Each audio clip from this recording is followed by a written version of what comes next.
If there is one thing life has taught me, it's that love can hurt more than words can explain. And often, behind the brightest smiles are the quietest cries. I was that girl, the one everyone envied. I met a man who redefined kindness. He was soft spoken, respectful, gentle. He spread money like perfume. He didn't wait for me to ask. He just did things, paid bills, supported my dreams, and even bought me a car when I graduated. People said, "You are so lucky, Juliet." I smiled and agreed because truly, it was all over me, always showing up, always giving. He made it easy to fall. When he proposed, I didn't hesitate. It felt like a dream. Our wedding was the talk of the town. Elegant, romantic, picture perfect. But the dream began to fade that very night. You know that excited feeling every bride has? That warm flutter in your chest? Thinking, oh, this is it, forever starts tonight. I felt that. As we got to the room, I wanted to hold him, kiss him, just to be close. But he walked past me, removed the shirt, entered the bathroom, showered, and went straight to bed. No smile, no touch, not even a good night. I was confused. I stared at him, heart pounding. Maybe he's tired. It's been a long day. I tried to rationalize it because it was our wedding night.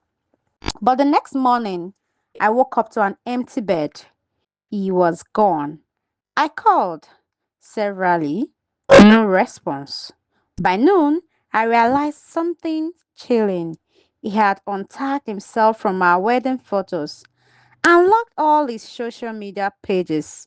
That evening, I asked him, "What's going on?" He looked me in the eyes and said, "What else do you want? I married you into wealth. Enjoy it and leave the rest." I was stunned. This wasn't the man I thought I married. This was someone else. Few days into our marriage, 20 days later, the real bump dropped. We were having dinner, if you could even call it that. We barely spoke. Then, out of nowhere, he said, "I don't do women. I married you for children. This will be an open marriage. Just don't catch feelings. You will be fine." I froze. My fork dropped. Did I hear that right? I asked it again, and he repeated himself, this time with an even less emotion. I needed a wife for structure. You look the part, that's it. My legs went cold. My chest got heavy. I couldn't breathe. I'm a lover girl. I love deep. I'm not built for transactional love. I'm not built for this kind of coldness. That night, I cried while he slept peacefully beside me. I stuffed my face in the pillow to muffle the sounds. I cried until I was gasping for breath. Before our wedding, I had two strange dreams. In both, my late mother appeared to me. Her message was the same each time: "Juliet, don't marry this man." I woke up terrified. But instead of listening, I got scared that maybe it was a demonic distraction. So I went to a prophet. I explained the dream. He looked me dead in the eye and said, "The devil is using your mother's face to stop your blessing." That one sentence was all I needed to convince myself to go ahead. How foolish I was. Now, every time I thought of those dreams, my heart would sink. She warned me.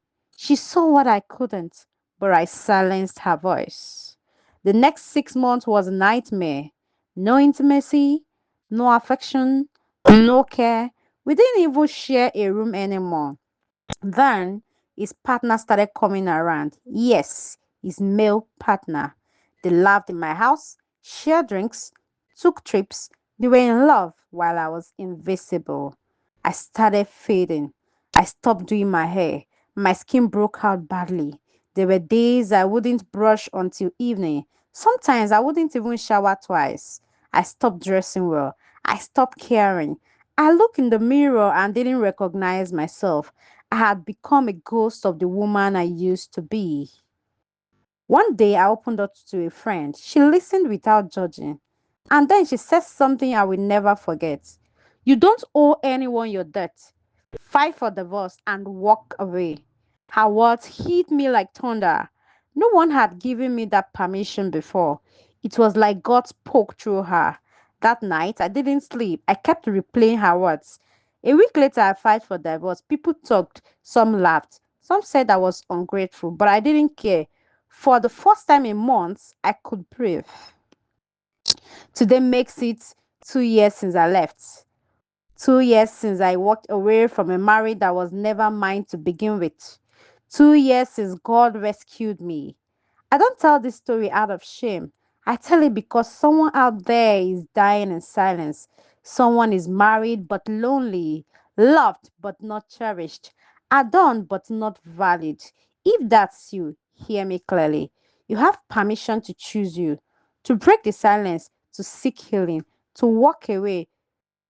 I survived what was meant to bury me, and today I live peacefully, joyfully, and fully.